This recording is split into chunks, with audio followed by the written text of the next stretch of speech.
KaraokeBooks. A Connecticut Yankee in King Arthur's Court.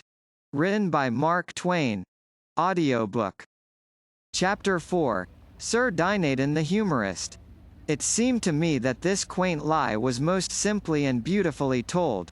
But then I had heard it only once, and that makes a difference. It was pleasant to the others when it was fresh, no doubt. Sir Dinadan the humorist was the first to awake, and he soon roused the rest with a practical joke of a sufficiently poor quality.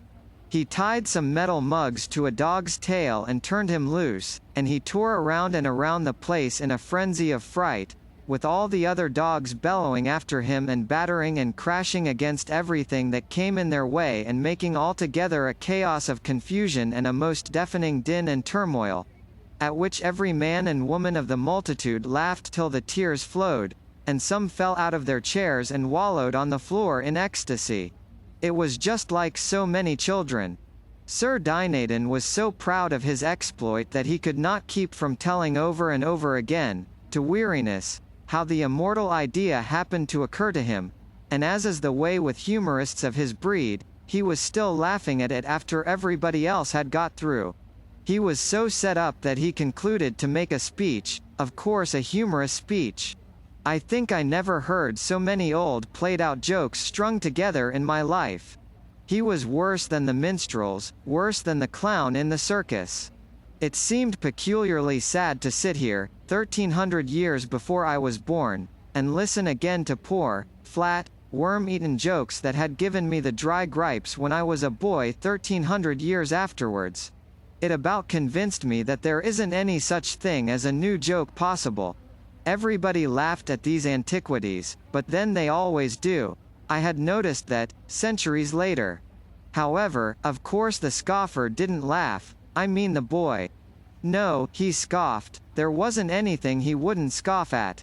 He said the most of Sir Dinadan's jokes were rotten and the rest were petrified. I said, petrified was good, as I believed, myself, that the only right way to classify the majestic ages of some of those jokes was by geologic periods. But that neat idea hit the boy in a blank place, for geology hadn't been invented yet. However, I made a note of the remark, and calculated to educate the Commonwealth up to it if I pulled through.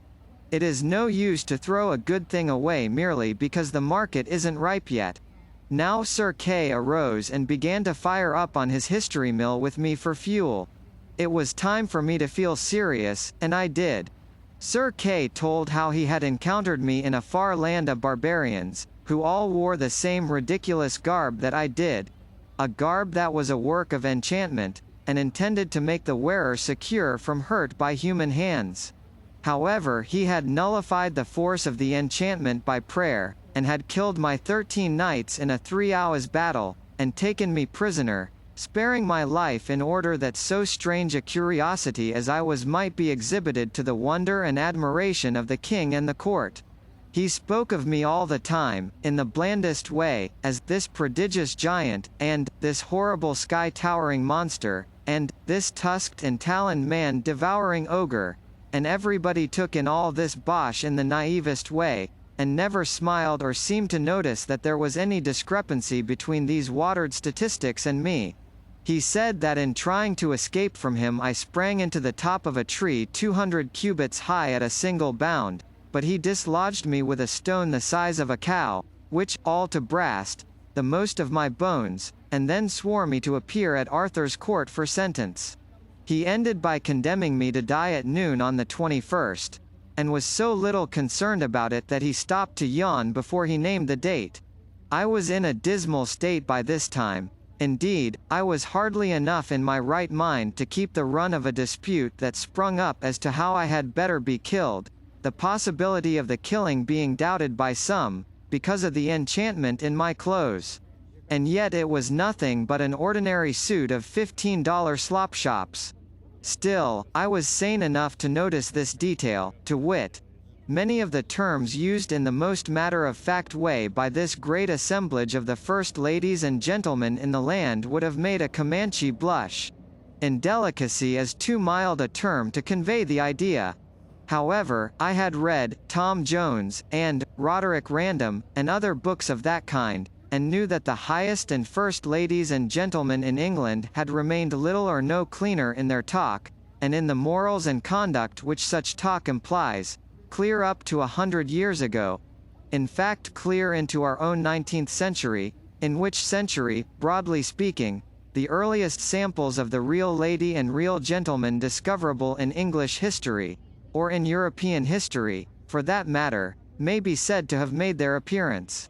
Suppose Sir Walter, instead of putting the conversations into the mouths of his characters, had allowed the characters to speak for themselves? We should have had talk from Rebecca and Ivanhoe and the soft Lady Rowena which would embarrass a tramp in our day.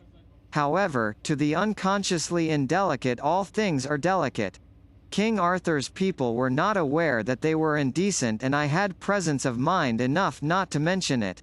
They were so troubled about my enchanted clothes that they were mightily relieved, at last, when old Merlin swept the difficulty away for them with a common-sense hint. He asked them why they were so dull, why didn't it occur to them to strip me? In half a minute I was as naked as a pair of tongs. And dear, to think of it, I was the only embarrassed person there. Everybody discussed me, and did it as unconcernedly as if I had been a cabbage. Queen Guinevere was as naively interested as the rest, and said she had never seen anybody with legs just like mine before. It was the only compliment I got, if it was a compliment. Finally I was carried off in one direction, and my perilous clothes in another. I was shoved into a dark and narrow cell in a dungeon, with some scant remnants for dinner, some mouldy straw for a bed, and no end of rats for company. KaraokeBooks.